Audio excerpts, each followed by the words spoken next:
Guys, আজকে আমি মরুভূমিতে চলে এসেছি। তো এখানে সব বালু, সাহারা মরুভূমি নাম জায়গাটার। অনেক সুন্দর। মরুভূমিতে অনেকে ভুট্টার গাছ লাগিয়ে দিয়েছে, আবার এদিকে ধান গাছ আছে। সাথে আমি একটা ছেলেকে দেখতে পাচ্ছি। এই ছেলে, শোনো শোনো শোনো বাবা, শোনো। এই জায়গাটার নাম কি? সাহারা মরুভূমি ভাই এটা। ও, তো এখানকার আয়তন কত? এখানে বেশি না, মানে 4-500 বাড়ি বসা যাবে। ও আচ্ছা। তা এখানকার এই ভুট্টার গাছ আমি দেখতে পাচ্ছি, আবার ধান গাছ দেখতে পাচ্ছি। সাহারা মরুভূমিতে এগুলো থাকার কথা না, এগুলো কে লাগিয়েছে? এগুলা আমাদের দেশে সরকার লাগিয়েছে। ও আচ্ছা ভাই, আপনাকে অসংখ্য ধন্যবাদ। তো দর্শক, আপনারা তো দেখতে পারলেন যে সাহারা মরুভূমিতে বর্তমানে ভুট্টার চাষ হচ্ছে, আবার ধান চাষ হচ্ছে, আরও অনেক কিছু চাষ হচ্ছে। এখানে 400-500-এর মতো বাড়ি বসানো যাবে। ভাবতেছি আমি আমার বাড়িটা নিয়ে আসবো। তো বালু, অনেক সুন্দর ভিউ। যদিও আমি বিমানে করে আসছি, আজকে আমার ফ্লাইট রাত 12টার সময় আছে। মরুভূমিতে আস্তে আস্তে গাছ হয়েছে, আবার গাছে পানি দেওয়ার জন্য এগুলো পাইপ, আবার সেচ পাম্পের ব্যবস্থা করেছে, যেটা অনেক ভালো লাগে। যাই হোক, এর পাশে মরুভূমিতে একটা নতুন ইয়া হয়েছে, কি নাম এটা, নদী। এটা আবার ব্রিজও দিয়েছে সাহারা মরুভূমিতে। এটা অবশ্যই আশ্চর্যজনক ঘটনা। এই কারণে হয়তোবা আমাদের জলবায়ুটা পরিবর্তিত হয়ে যাচ্ছে। তো কিন্তু এগুলো আমাদের সাহারা মরুভূমিতে বর্তমানে নদী হয়েছে, এজন্য আমরা অনেক গর্বিত। কারণ এখানে চাষাবাদ করা হচ্ছে, আমাদের লোকাল লোকজনের খাদ্য চাহিদা পূরণ হবে। আবার নদী আছে, এখানে মাছ হয়তো বা হবে। আমাদের জলবায়ুটা আসলে অনেক পরিবর্তন হয়ে যাচ্ছে, আমার জন্য খুব খারাপ হলেও খুব ভালো। তো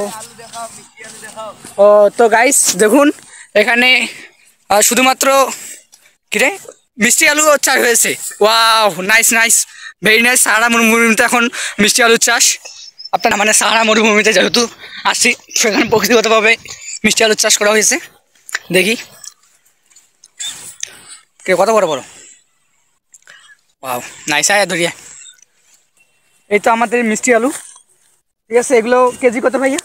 এগুলা কেজি হবে 300-400 টাকা। 300-400 টাকা তোমাদের এদিকে বিক্রি করে? ঠিক আছে, আমাদের বাংলাদেশে অবশ্য এত দাম না। আমার বাংলাদেশে মনে হয় 100-150 টাকা কেজি। যাই হোক, অনেক ভালো এগুলো মিষ্টি আলু। আমি ভাবতেছি আমি বাংলাদেশ নিয়ে যাব, আমি আমার দেশের লোকজনের চাহিদা পূরণ করব। মিষ্টি আলু না ধুয়েই অত খাওয়া যায়।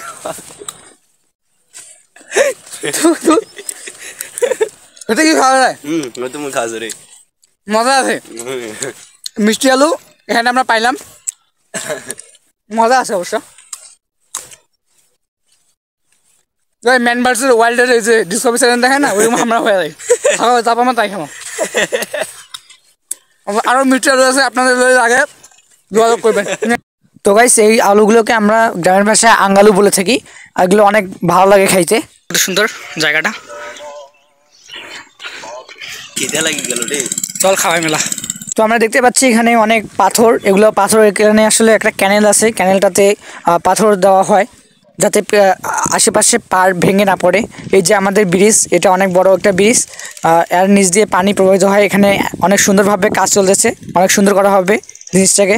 আমরা ব্রিজের উপরে চড়লাম এবং আপনাদেরকে প্রকৃতিতে দেখাচ্ছি চতুর্দিকে। যাই হোক, আপনারা এই সিনারি দেখতে চাইলে বেশি দূর যেতে হবে না। এটা নীলফামারী জেলার কিশোরগঞ্জ উপজেলার একটি গ্রামের দৃশ্য। এখানকার নদীর উপরে এসব ব্রিজ নির্মাণ করা হয়েছে, অনেক সুন্দর জায়গা। যাই হোক, আপনারা যদি এই সাহারা মরুভূমিতে আসতে চান, আমার সাথে যোগাযোগ করতে পারেন। বিনা টাকায় আপনাদেরকে নিয়ে আসবো, জাস্ট একটা মোটরসাইকেলে ম্যানেজ করবেন।